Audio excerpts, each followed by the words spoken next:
ఆ, నా పేరు రూపేష్ అన్న. మా ఊరు దేవనకొండ మండలము, కర్నూలు డిస్టిక్. నేను రాశివారి స్విఫ్ట్ వేసిన అన్న, పత్తి రకము. 1 ఎకరా 30 సెంట్లు వేసినాను. పత్తి ఈ విధంగా ఉంది. కాపు అయితే మాత్రం బాగా కరుచుకునిందన్న. చూసుకుంటే కాపు కింద నుంచి సెట్ అయిందన్న. ఇక చెట్టుకు 4, కింద వరకు అయితే ఇంకా 6, 7 కూడా ఉన్నాయి. మంచిగా కాపు బాగా సెట్ అయింది. నేను బోరు కిందన సాగు చేసినాను, వాటర్ కింద పెట్టేసిన కాబట్టి నాకు ఈ విధంగా పెరిగింది కాపు. నేను కొంచెం దగ్గర వేసుకున్న సీడు, కానీ కొంచెం దూరం వేసుకోవాలి. ఇప్పుడు ఈ మొక్క ఉంది, ఈ మొక్క అనేది కాపు కరుచుకోలే. ఇది కరుచుకునింది, ఇది కరుచుకునింది. కొంచెం గ్యాప్ వేసుకుని ఉంటే మంచి కాపు కరుచుకునేది, ఇంకా బాగా కాసేది.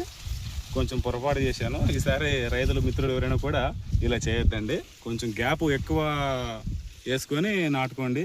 మంచి దిగుబడి వస్తుంది, మంచి కాపు కాస్తుంది. తోట కూడా చూసుకుంటే మొత్తం అంతా ఈ ఎకరా 30 సెంట్లలోన అంతా ఒకే రకంగా ఉంది. ఎక్కడ ఇట్లా కాపు తక్కువగా ఉంది, ఒక చోట ఎక్కువ ఉంది అనేది ఏం లేదు.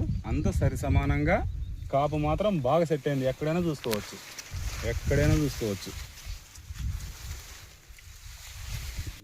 చూడండి రైతు సోదరులు, ఈ విధంగా కాపు సెట్ అయింది. 6 నుంచి 6 ఉన్నాయి, 7 ఉన్నాయి. ఇట్లా ఈ విధంగా కాపు కాసింది, బాగుంది. ఈ రకము మాత్రము మంచి రకమైన విత్తనము నేను సాగు చేయడం జరిగింది.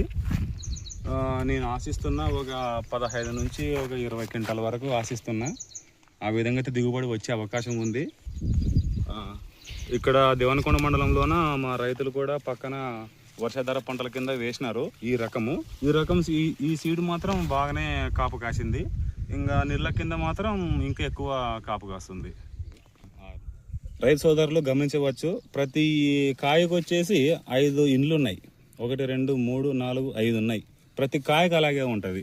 కాబట్టి రైతు సోదరు నుంచి సార్ గమనించవచ్చు, ఈ 5 బజ్జలు ఉన్నాయి కదా, ఈ 5 బజ్జల్లో ఒక్కొక్క దాంట్లో 6 నుంచి 8 గింజల వరకు ఉన్నాయి. ఈ రాశివారి కంపెనీ నుంచి, రాశివారి స్విఫ్ట్ కంపెనీ బాగానే ఉంది. ఈ రకమైన విత్తనం రైతు సోదరులు అందరూ వేసుకోండి, అధిక దిగుబడి సాధించండి.